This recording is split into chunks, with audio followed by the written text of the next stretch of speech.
Good morning, girls.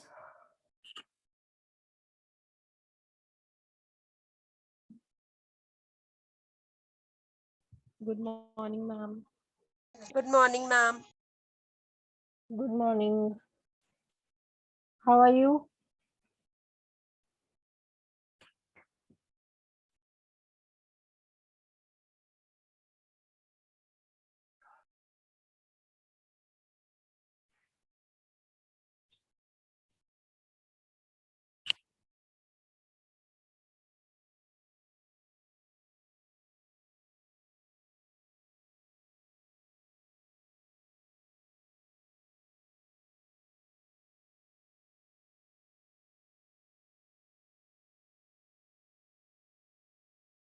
Okay, shall we start?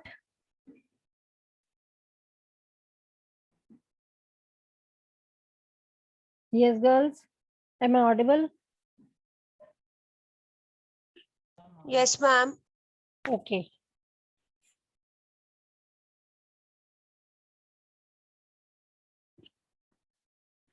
So आज हमने last class पे में बच्चे का नेटवर्क इशू है तो लेट हो रहा है। ओके चलो कोई बात नहीं, अभी 1-2 मिनट और वेट कर लेते हैं।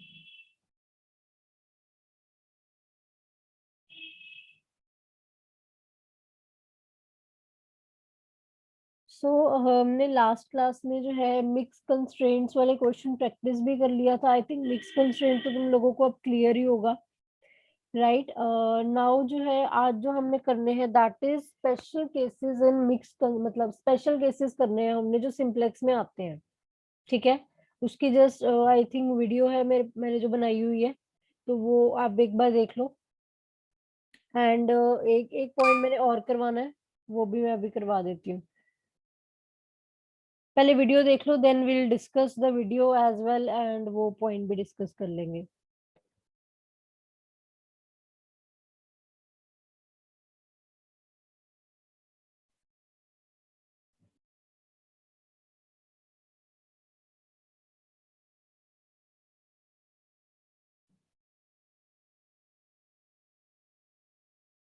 Can you see my screen?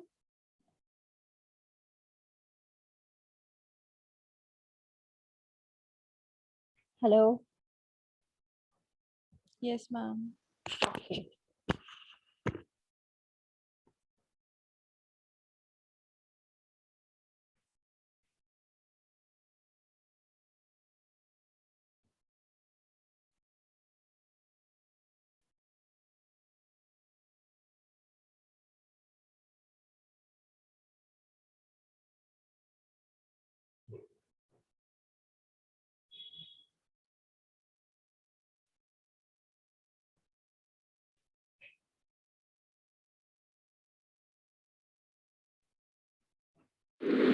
Hello class, so today we will discuss special cases in applying the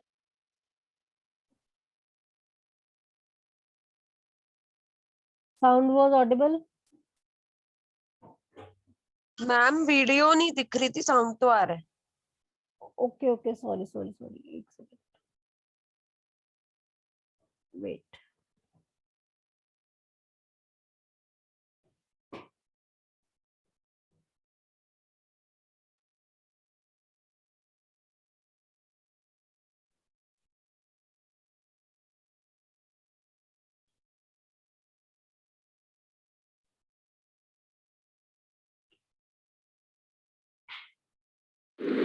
Hello class, so today we will discuss special cases in applying the simplex problem. So here are the cases. First is the tie for key column. Suppose अब key column में tie आ जाए, जैसे कि ये हमारा key column होता है। So अगर इस is in applying the Hello class, so today we will discuss special cases in applying the simplex problem. So here are the cases. First is the tie for key column. Suppose अब key column में tie आ जाए, जैसे कि ये हमारा key column होता है। So अगर इसमें tie आ जाता है, then हम क्या करेंगे? In that situation, जब ऐसे में tie, जैसे ये 30 है, इसमें भी यहाँ पर भी कोई 30 होता, तो in that situation जो सिलेक्शन फॉर की column can be made arbitrarily. ठीक है, सो हम आर्बिट्रली लेंगे, मतलब कोई रॉन्ग चॉइस नहीं है। सपोज यहाँ पर एक और 30 यहाँ होता तो हम इसको भी चूज़ कर सकते थे, ठीक है, कोई रॉन्ग चॉइस नहीं होगी, बट हाँ अगर आपने कोई और चूज़ किया तो उससे ये हो सकता है मे बी आपका क्वेश्चन लेंथी बन जाए, राइट। जैसे हम एप्सिलॉन में भी आपको याद होगा हमने किया था, आंसर दोनों चीज़ों से आ जाता था, बट अगर आपने गलत चीज़ चूज़ कर ली तो उससे आपको थोड़ा लेंथी बन जाता है, ठीक है। सो हमारा आंसर यहाँ पर आ जाएगा। अब आपका लक है कि आपने अगर जो चूज़ किया है वो आपका आंसर जल्दी लेकर आएगा या लेट। सो उसके बाद टाई फॉर द की रो। अब सपोज की रो में टाई हो जाता है, अब ये थोड़ी प्रॉब्लमेटिक सिचुएशन है जब हमारी की रो में टाई हो जाता है। अब ऐसे सिचुएशन में एक ऑल्टरनेटिव बनाया गया है। क्या ऑल्टरनेटिव बनाया गया है? सपोज हमारा टाई हो गया,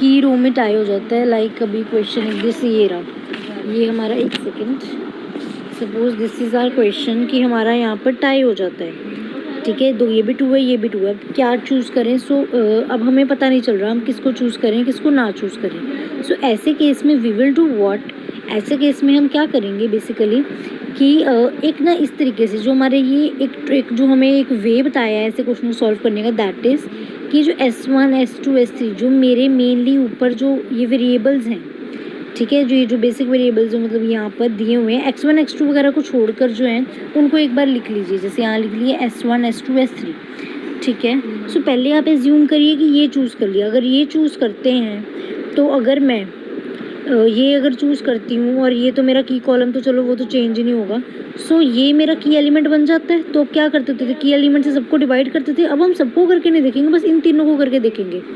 जैसे मैंने अब यहाँ पर की एलिमेंट क्या बन रहा है, अगर मैं इसको चूज़ कर रही हूँ तो 1 बन रहा है। सो मतलब 1/1 0/1 0/1, ठीक है। सो एक का आंसर 1 आ रहा है, 0 आ रहा है, 0 आ रहा है, ठीक है। सो सिमिलरली अगर मैं ये वाला 2 चूज़ करती हूँ तो मेरा की एलिमेंट मतलब जो इंटरसेक्शन एलिमेंट है इसका और इसका वो 5 बन जाएगा। सो मैं 5 से सबको डिवाइड कर दूंगी। तो हमने सबको नहीं चेक करना, ये एक आपका एक मतलब बेसिकली एक स्ट्रैटेजी है ऐसे क्वेश्चन को सॉल्व करने की। सिर्फ आप इन तीनों को चेक करो। अब ये बन जाएगा मेरा 0/5, मतलब 5 से डिवाइड करेंगे 0/5, 1/5, 0/5। अब देखोगे यहाँ आ रहा है 1 0 0, इधर आ रहा है 0 0.2 एंड 0। अब 1 0 0 और 0, अब 2 0 तो कॉमन है, ऊपर भी 2 0 आ रहे हैं नीचे भी 2 0, ऊपर एक 1 आ रहा है नीचे 0.2 आ रहा है, तो ये कम है। आपको याद होगा तो हम मिनिमम रेशियो में भी लीस्ट वाली वैल्यू चूज़ करते थे, तो ये लीस्ट यही बन रहा है। तो इसका मतलब जो यहाँ से ये चीज़ आई थी तो ये चीज़ तो यहाँ से आई थी। सो आप इसको चूज़ करके भी जो है क्वेश्चन अपना आगे जैसे इन्होंने किया है ऑल्टरनेटिव टेबल में, ये आपकी इलस्ट्रेट एग्जाम्पल नंबर 24 है, आप देख सकते हो बुक में। सो यहाँ पर इन्होंने उसके अकॉर्डिंगली सॉल्व कर दिया एंड देन जो है सारा आंसर हमारा आ गया, सारी वैल्यूज़ मतलब बेसिकली अब अभी नहीं आया, अब हमें एक नेक्स्ट टेबल भी बनाएंगे तो उसके बाद हमारी सारी वैल्यू जैसे मैक्सिमाइजेशन का क्वेश्चन है हमें चाहिए कि सारी वैल्यूज़ आ जाएँ 0 और नेगेटिव, तो वो आ जाएंगी, ठीक है। बट अब देख सकते हो आप कि आंसर जो है वो अगर हम यहाँ पर ये वाला 2 चूज़ कर रहे हैं, ठीक है।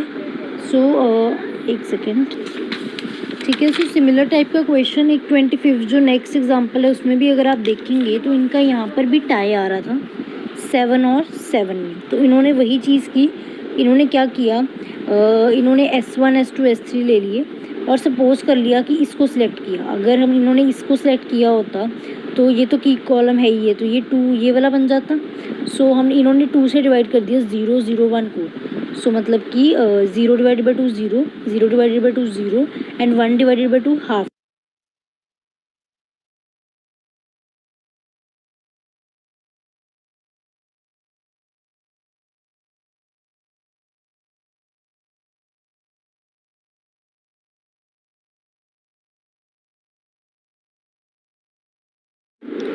सो yes as we were doing कि अगर हम जो है ये वाला 7 सेलेक्ट करते हैं तो इंटरसेक्शन एलिमेंट ये बन जाएगा, ठीक है। सो इसको अगर हम S1 S2 S3 से डिवाइड करेंगे ये 0 ही रहेगा, ये भी 0 ही रहेगा, ये बन जाएगा 1/3 जो है डिवाइडेड बाई 2/3, तो ये हमारा हाफ हो जाएगा। सिमिलरली अगर ये 7 चूज़ करते हैं तो हमारा की एलिमेंट ऑब्वियसली ये रहेगा, तो हम यहाँ पर 0 divided by 2 0 divided by 2 1 divided by 2 करेंगे तो हाफ।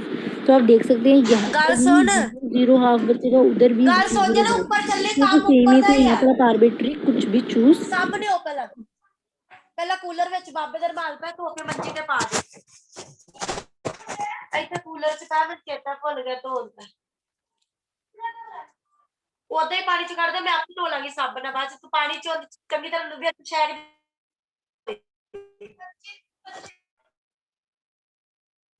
गर्ल्स किसका माइक ऑन है?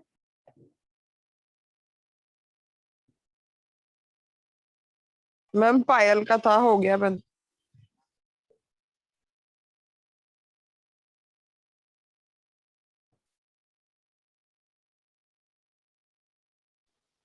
मैम ये दूसरी वाली वीडियो दोबारा से चला देना।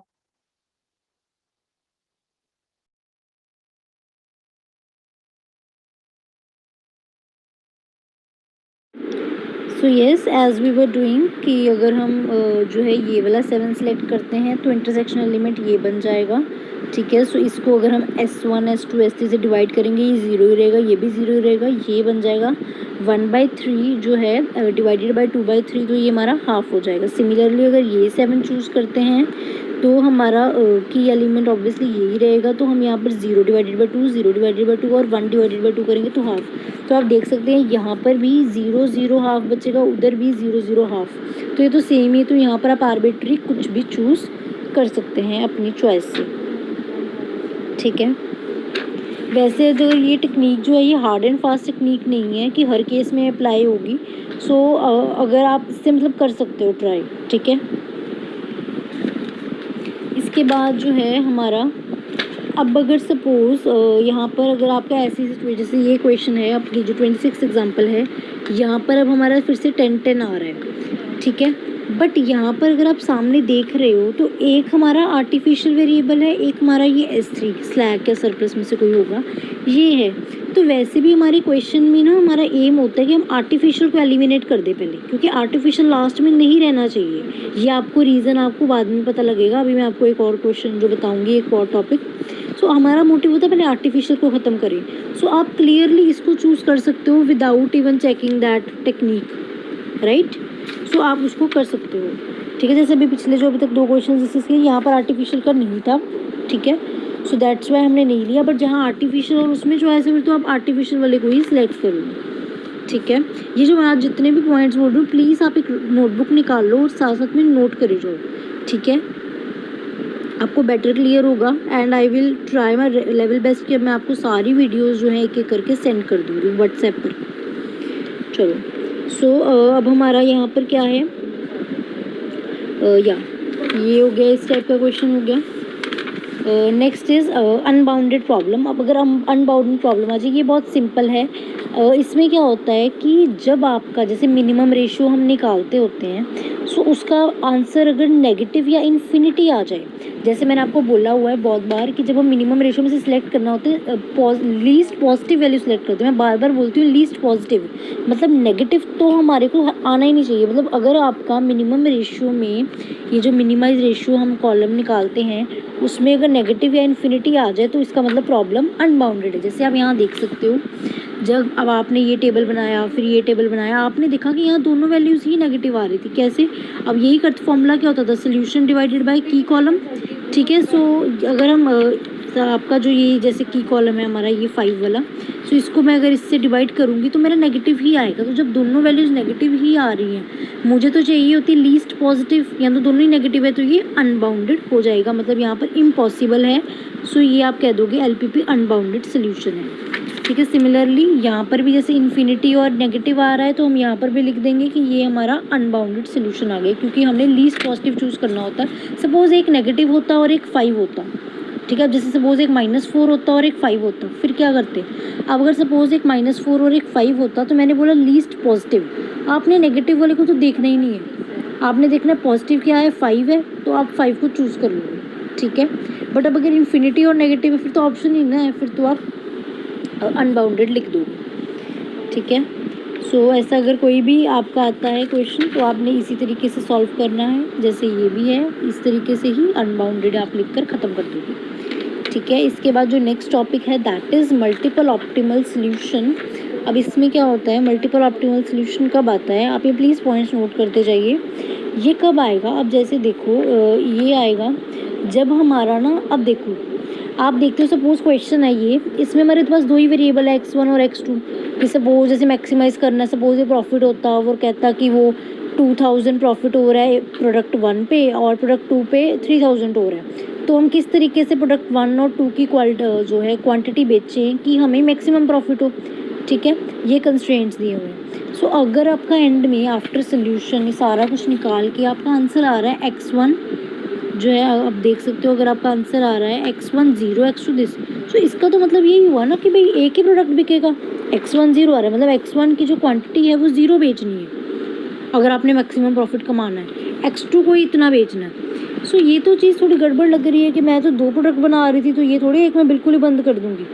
ठीक है, सो ऐसे टाइप की क्वेश्चन में जब आपके पास 2 वेरिएबल है और उनमें से एक 0 आने लग जाए, या अगर 3 वेरिएबल है उसमें से अगर एक 0 आ जाए फिर भी चल जाता है, बट अगर उसमें से 2 0 आ जाए, ठीक है, सो मतलब ऐसे केस में क्या होता है, फिर हम देखते हैं कि हाँ हमारा कोई और भी सोल्यूशन हो सकता है इसका, मतलब ये हमेशा हमारा करेक्ट सोल्यूशन नहीं है। सो ऐसे केस में ये मल्टीपल ऑप्टिमल सोल्यूशन का केस है। इसमें हम क्या करेंगे ऐसे केस में, क्योंकि यहाँ पर अब सिर्फ x2 की वैल्यू आ रही है लास्ट वाले टेबल में और जो हम चाहते थे 0 और नेगेटिव सब कुछ आ गया। सो मैं चाहती हूँ कि अगर यहाँ पर x1 की वैल्यू आ जाती तो बहुत बढ़िया रहता, तो हम खुद ही वो चीज़ निकाल लेंगे ज़बरदस्ती, कह सकते हो। मैं चाहती हूँ यहाँ x1 आए। अब यहाँ पर x1 आएगा कैसे, अगर ये जो x1 कॉलम है खुद को ये s2 रो के साथ रिप्लेस कर लेगा। ठीक है, वो कब होगा, वैसे आपको पता है ना कि हमारा जो की कॉलम है वही हमारी की रो को रिप्लेस करता है। मतलब अगर ये की कॉलम बन जाए तो बना लो अपने आप से इसको की कॉलम, और ये की रो बन जाए तो इसको भी मैंने अपनी तरफ से की रो बना लिया। अरे इंटरसेक्टिंग एलिमेंट ये बन गया। ठीक है, अब नेक्स्ट मतलब जो है नेक्स्ट टेबल में क्या होगा, ये जो की कॉलम है ये की रो को रिप्लेस कर देगा, मतलब यहाँ पर x1 आ जाएगा। जैसे आप देख सकते हो x1 आ गया। अपना नॉर्मल क्वेश्चन सॉल्व करके अपना आंसर निकाल दो। यहाँ पर 0 नेगेटिव ही आ रहा है, सो आपके x1 x2 की वैल्यूज़ आ गई। ठीक है, तो इस तरीके से क्वेश्चन को करना है, मतलब खुद ही हम लोग ज़बरदस्ती वो चीज़ निकाल देंगे। ठीक है, जैसे अगर यहाँ पर भी देख सकते हो तो यहाँ पर जब 3 थे तो मतलब 2 देखो 0 0 आ रहे हैं, अगर एक भी 0 आ जाए तो चल जाएगा, बट 2 0 इज़ है मतलब आप अलग सी चीज़ लग रही है कि 3 प्रोडक्ट में से मैं सिर्फ एक को ही बेचूँ, मतलब आपको खुद ही थोड़ा आंसर अजीब लगेगा। तो आप ऐसे केस में सिमिलरली जो है सेम चीज़ कर सकते हो। ठीक है, आप ट्राई कर लेना, नहीं होता है क्वेश्चन तो I will discuss with you. अब इसमें क्या है, क्योंकि अब हम देखो यहाँ पर बता ही देती हूँ कि दोनों वैल्यूज़ को तो हम कर भी नहीं सकते हैं, दोनों ज़ीरोज़ को, तो हम पहले क्या करेंगे, जैसे अब यहाँ पर x1 का ही आ रहा है तो मैं चाहती हूँ x2 आ जाए कहीं से वैल्यू।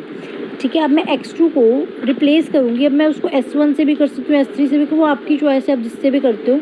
ठीक है, वो उस पर डिपेंड करेगा कि आपका आंसर कैसे आएगा, जौन सा मर्जी सेलेक्ट करके उसको रिप्लेस कर दो। अब यहाँ पर इन्होंने s3 को चूज़ किया है, की रो बना लिया है और की कॉलम x2 को बना लिया। सो सिमिलरली यहाँ पर अब रिप्लेस होके जो s3 की जगह रिप्लेस होके x2 आ गया। ठीक है, और अभी भी जैसे एक चीज़ तो हमारी 0 ही आएगी। ठीक है, क्योंकि अब यहाँ पर 0 नेगेटिव आ गया।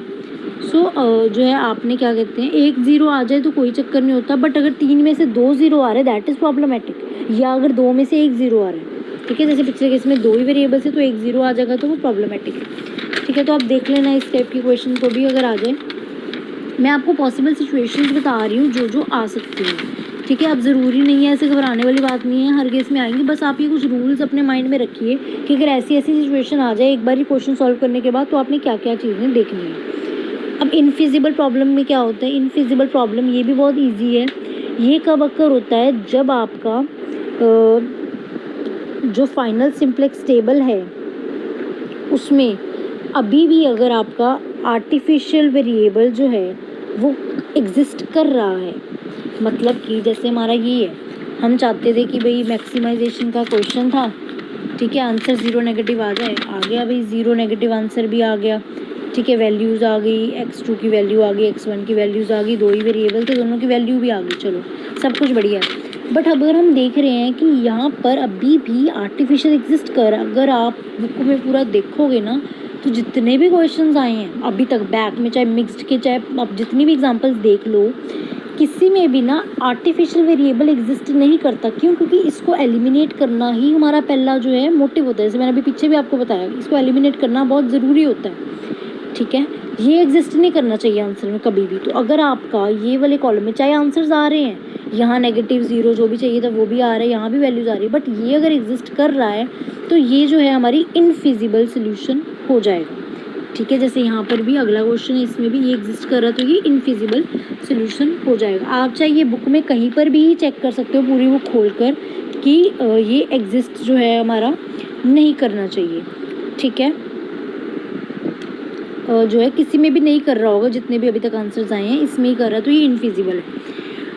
ऐसा आई थिंक ये आता नहीं है रिडंडेंट कंस्ट्रेंट।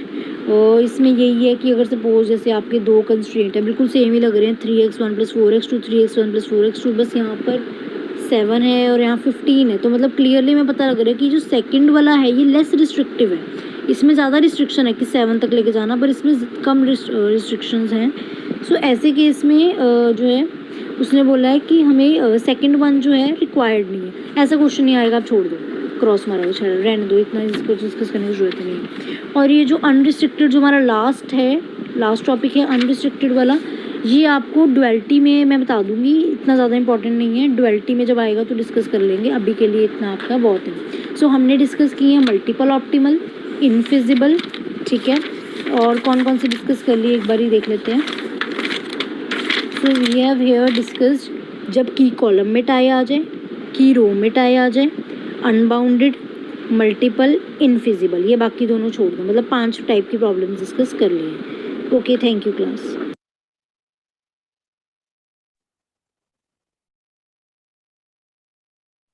यस गर्ल, समझ आया तुम लोगों को? Yes ma'am. ओके, एक बार दोबारा मैम वीडियो देख कर ना उसको नोट कर लेना सारे पॉइंट्स को कि किस तरीके से आ रहे हैं। हाँ जी बोलिए। मैम एक बताना कि आपने जो बताया था ना फर्स्ट वीडियो में कि अगर टाई हो जाए कॉलम में तो उसमें कैसे करना था? अच्छा, मैं एक बार बता देती हूँ। जो कॉलम में टाइप था वो तो सिंपल ही था, आर्बिट्रेरली किसी को भी चूज कर लो। वो कहता है वो आपका लक है कि क्वेश्चन कितना लंबा जा सकता है, अगर आपने गलत वैल्यू चूज कर ली तो क्या पता लंबा चल जाए क्वेश्चन, राइट? तो ऐसा कुछ ओके। सही गलत नहीं होता, आप दोनों में से कोई भी चूज कर सकते हो। लेकिन जब रो में आता था फिर मैंने एक टेक्निक बताई हुई है, yes right? Ma'am. S1 S2 S3 बोले, वो ना कोई hard and yes. Fast technique नहीं है कि अगर आपने नहीं की तो क्वेश्चन रॉन्ग हो जाएगा, नहीं, हार्ड एंड फास्ट टेक्निक नहीं है। बट हाँ, उससे कई बार आपका आंसर जल्दी आ जाता है। मींस अगर आप दोनों में से दोनों 2 2 दिए हुए, कोई ऐसा 2 चूज कर लिया जो उस टेक्निक के हिसाब से लीस्ट आ रहा है, तो आपका आंसर जल्दी आ जाएगा कंपैरेटिवली दूसरी टेक्निक से। मतलब कंपैरेटिवली अगर आप आर्बिट्रेरली चूज करते हो बिना कुछ टेक्निक लगाए, फिर शायद लंबा पड़ जाए। ठीक है, तो वो एक ट्रिक है उसको ओके। करने की। बट उसमें भी एक चीज एक और बताई गई थी कि अगर उसमें भी आर्टिफिशियल आ रहा है, एक जगह A1 है, एक जगह S1 है, दोनों में 10 10 आ रहा था, तो आपको क्लियरली पता है कि आपने आर्टिफिशियल पहले खत्म करना होता यस है, मैम। तो आप सीधा उस वाले 10 को चूज कर लो बिना कुछ चेक किए। ठीक है, तो उसमें वो हो जाएगा। बाकी का आपने जो मल्टीपल ऑप्टिमल, इनफिजिबल एंड जो आपने वो पढ़े हैं अनबाउंडेड, वो सारे क्लियर है।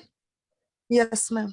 आप एक बार दोबारा मैम एक ये वाली इलस्ट्रेशन देखना, ये कौन सी कौन सी वाली वाली है? बताओ? मैम 33। एक सेकेंड, मेरी बुक में डिफरेंट नाम है, एक मिनट चेक कर लेती हूँ। 33 अपनी वैल्यूज बोलना जरा मुझे। Ma'am maximize z is equal to 6x1 + हाँ 9x2। हाँ हाँ, हाँ जी निकाल ली, बोलिए। मैम इसका लास्ट थर्ड और फोर्थ टेबल देखना इसका। थर्ड मैम और इन्होंने देखो fourth, सेकंड, मैम इन्होंने सेकंड टेबल में पहले 00 थे, ठीक है। मैम इन्होंने हाँ फिर वो आपने कहा था कि इन दोनों दो प्रोडक्ट को में से किसी एक को भी तो होना चाहिए, ये तो ना दोनों को ही कर देंगे, हाँ तो जी। इन्होंने वो ये फॉर्मूला अप्लाई करके एक को कॉलम लेके रो करके उन्होंने कर दिया एक दोबारा से। एक सेकेंड। मैम एंड में इन्होंने पहले x2 की वैल्यू पहले निकाल ली लेके, मैम फिर इन्होंने आगे जाके S2 ले लिया x2 की जगह पे। एक सेकेंड इसमें मुझे देखने दो। आपका मुझे पॉइंट समझ नहीं आया, आप पूछना क्या चाह रहे हो, एक बार दोबारा बोलो। मैम आपने बताया था ना कि अगर डबल जीरोस आ जाएं तो फिर आपने कहा था हाँ कि हाँ हाँ, उन्हें हमें कॉलम मल्टीपल लेके ऑप्टिमल में बताया था। Yes ma'am. हम्म। तो मैम इसमें इन्होंने जैसे थर्ड टेबल में तो इन्होंने जैसे अब निकाला है, तो इन्होंने आगे फोर्थ टेबल में फिर x2 की जैसे इन्होंने निकाल लिया उसमें वैल्यू, हम्म वैल्यू भी सही आ गई, 0 और -3 यही चाहिए थे, नेगेटिव एंड 0 चाहिए थी, तो यहाँ पे हम्म। तो आंसर आना चाहिए। इन्होंने नेक्स्ट फिर टेबल 4 में लिया हुआ कि x2 की जगह इन्होंने s2 फिर उसे कर दिया चेंज। अच्छा, ओके।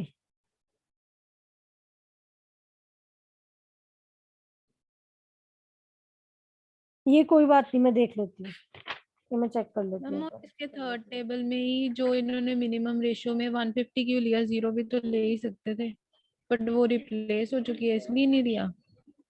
एक सेकेंड, मुझे ना जीरो का ना मुझे वैसे भी थोड़ा डाउट है कि मेरे हिसाब से जीरो नहीं लेते हैं, क्योंकि zero is neither positive nor negative number. हमें लीस्ट पॉजिटिव, अगर तुम जीरो ले भी लेते हो, चलो लेट्स जस्ट एज्यूम तुमने जीरो ले लिया, आगे का क्वेश्चन कैसे होगा?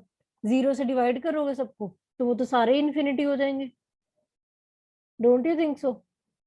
Let's yes just ma'am. Assume आपने जीरो ले लिया, फिर आप सबको जीरो से जब डिवाइड करोगे, ये करना होता है ना, सबको नहीं, सॉरी एक सेकेंड रुको, मैं कुछ गलत बोल रही हूँ, वेट वेट वेट, सॉरी, एक सेकेंड, अगर आप इसको जीरो ले लेते हो मिनिमम रेशियो को,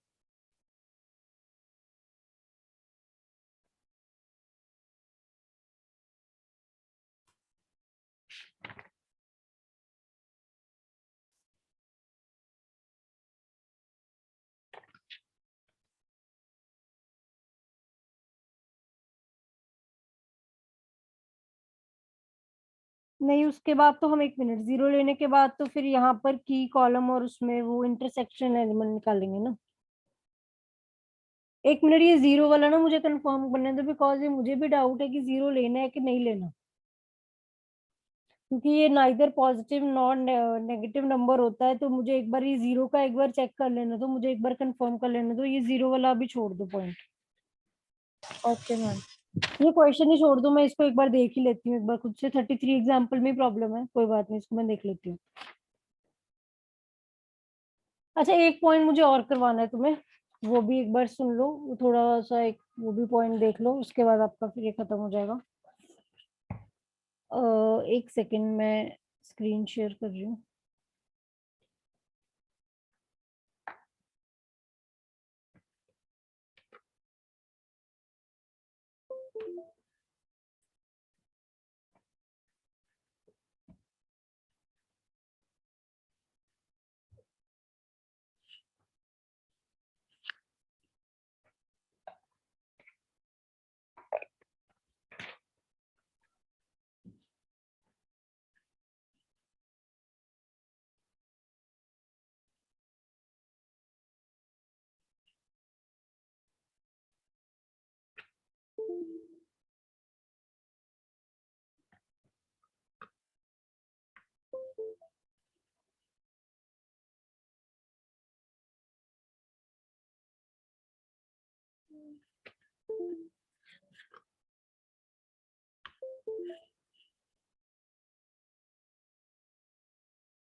girls, can you see my screen? Yes ma'am. ठीक है। अच्छा कल मुझे किसी ने ना बिग एम मेथड के बारे में पूछा था, राइट? वो बिग एम मेथड कुछ भी नहीं है, वो उसको ही बोलते हैं जिसमें हम एम इंट्रोड्यूस करते हैं, जिसमें आर्टिफिशियल आता है, वो कोई डिफरेंट मेथड का नेम नहीं है, कुछ वो डिफरेंट नहीं है, ठीक है? मैम। तब वो वैसे ही उसका नाम बोल रहा है, बिग एम मेथड से करो। अगर आप देखोगे ना, जहाँ पर क्वेश्चन में आपको मिनिमाइजेशन का कंसेप्ट एक्सप्लेन किया हुआ है, जहाँ पर बुक में, वहां पर उसको बिग एम मेथड ही बोला हुआ है, तो यस मैम। हाँ वो कोई ओके। अलग चीज नहीं है वो, हाँ।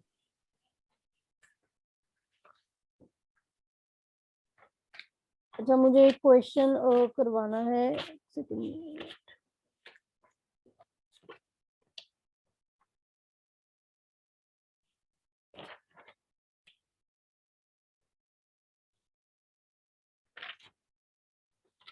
ओके, एग्जाम्पल 21 है मेरी बुक में, देखो आपकी बुक में भी है। ये वाली x1 x2 x4 वाली, maximum z x1 plus x2 plus x4, yes ma'am. ठीक है? एक मिनट, इसमें एक पॉइंट है वो मैं आपको बता देती हूँ। Maximize z is equal to x1 plus x2 plus x4 and subject to जो आपके दिए हुए x1 प्लस x2, एक मिनट बोल दो ये वैल्यूज फटाफट।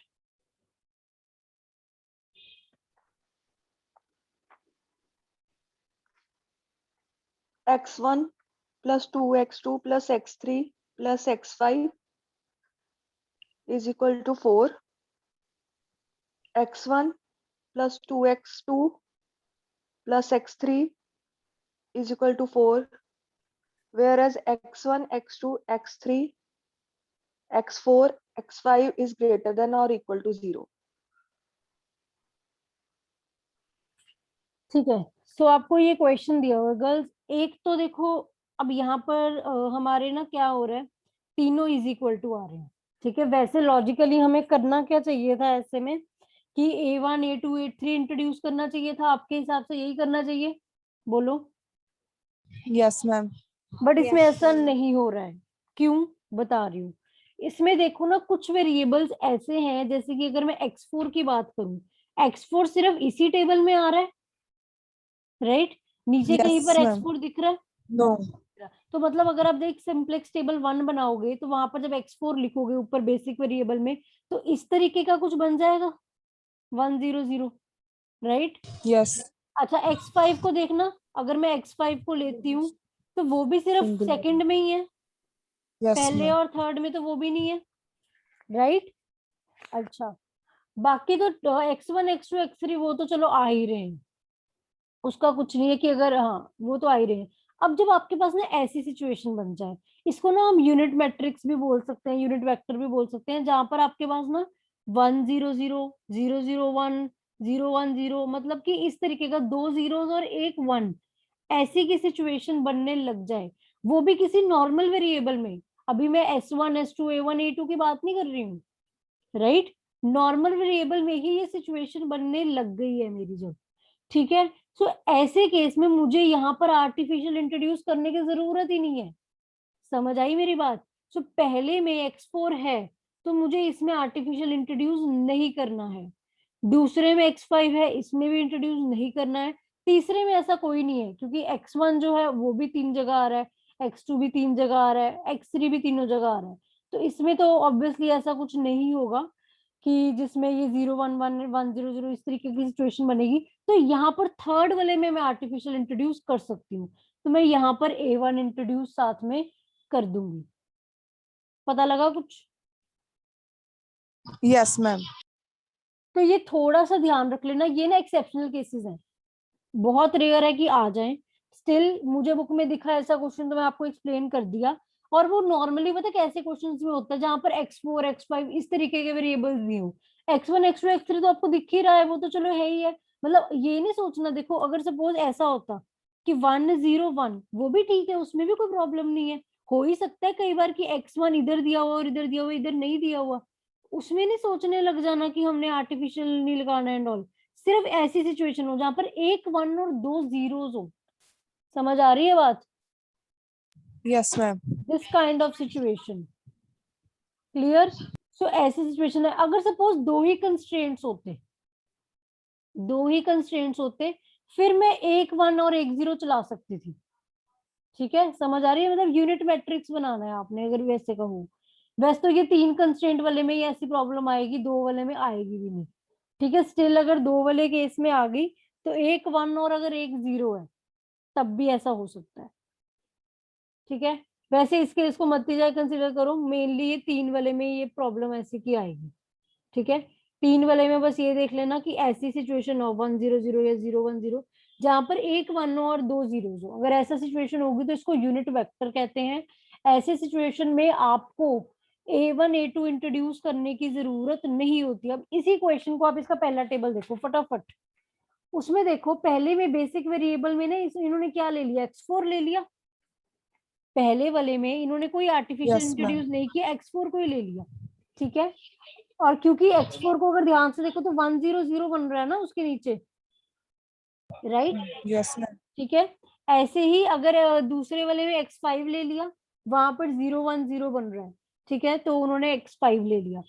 तीसरे वाले में ऐसा कुछ नहीं है कोई वेरिएबल अलग सा, तो उन्होंने तो उसमें A1 A1 ले लिया, ठीक है? अगर आप ध्यान से सोचो ना तो जो आपका A1 A2 S1 S2 भी होता है ना, तो उस केस में भी हमेशा आपका ना इसी तरीके का बन रहा होता है 1 0 0 0 1 0, कभी भी नोटिस कर लो, किसी भी क्वेश्चन में निकाल लो, यस मैम। है ना? तो यहाँ पर जब ऑलरेडी मेरे पास एक वेरिएबल ही ऐसा है जिसमें ऐसी सिचुएशन बन रही है, तो मुझे अलग से आर्टिफिशियल या कोई और वेरिएबल लगाने की जरूरत ही नहीं है। समझे इनका लॉजिक कि क्यों ऐसे कर रहे हैं? Yes ma'am. क्योंकि ऑलरेडी मेरे पास क्वेश्चन में ही ऐसे वेरिएबल्स हैं, तो आई डोंट हैव टू, मतलब मुझे कोई जरूरत नहीं है यहाँ पर कि मैं कोई अलग से आर्टिफिशियल या कोई सरप्लस कुछ भी इंट्रोड्यूस करूँ यहाँ पर। ठीक है, ये एक एक्सेप्शनल केस है, आई डोंट थिंक सो ऐसा आएगा, बट स्टिल आप जहां पर बाकी स्पेशल केसेस कर रहे होगे तो ये भी कंसीडर कर लेना। Clear to you? Okay ma'am. या सो थोड़ा सा ध्यान रखना पड़ेगा आपको इन क्वेश्चंस में कि जो भी अभी मैंने आपको स्पेशल केसेस बताए कि उनमें से कोई ना आ जाए। ठीक है, अच्छा गर्ल्स 1 मिनट रह गया है मीटिंग ओवर होने में, प्लीज टेक द स्क्रीनशॉट्स।